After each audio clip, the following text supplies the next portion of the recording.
Well, all the moisture we're getting is not good news for rivers around the state, which are already flooding their banks. Jennifer Hoff is live in Delano with more on the potential impact. Jennifer?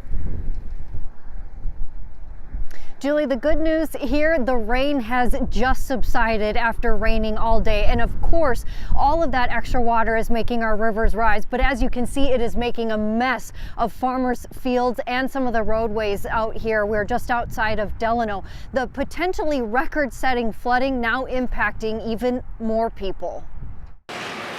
Out west in Delano, part of the Crow River is rising after up to 3 inches of rain fell last night and more today, pushing the water up another half a foot.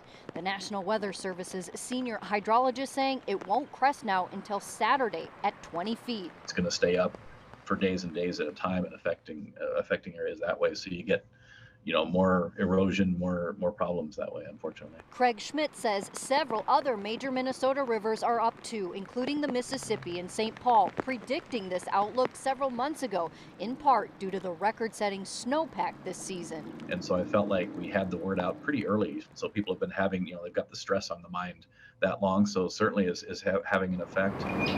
The influx of water also closing major roads in the area, forcing people to find new routes and flooding farmers' fields. The impacts of this, Schmidt says, will still be felt for some time, calling the flooding top 5 record-setting events. It was so widespread that it's not just affecting a certain small parts, but it's affecting everybody.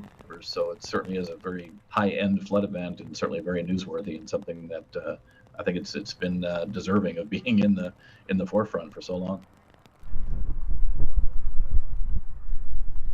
So despite the rain stopping, it is quite windy out here. And my photographer wanted us to mention we did see snowflakes tonight, but I didn't want to do that to folks at home. We've seen enough of that.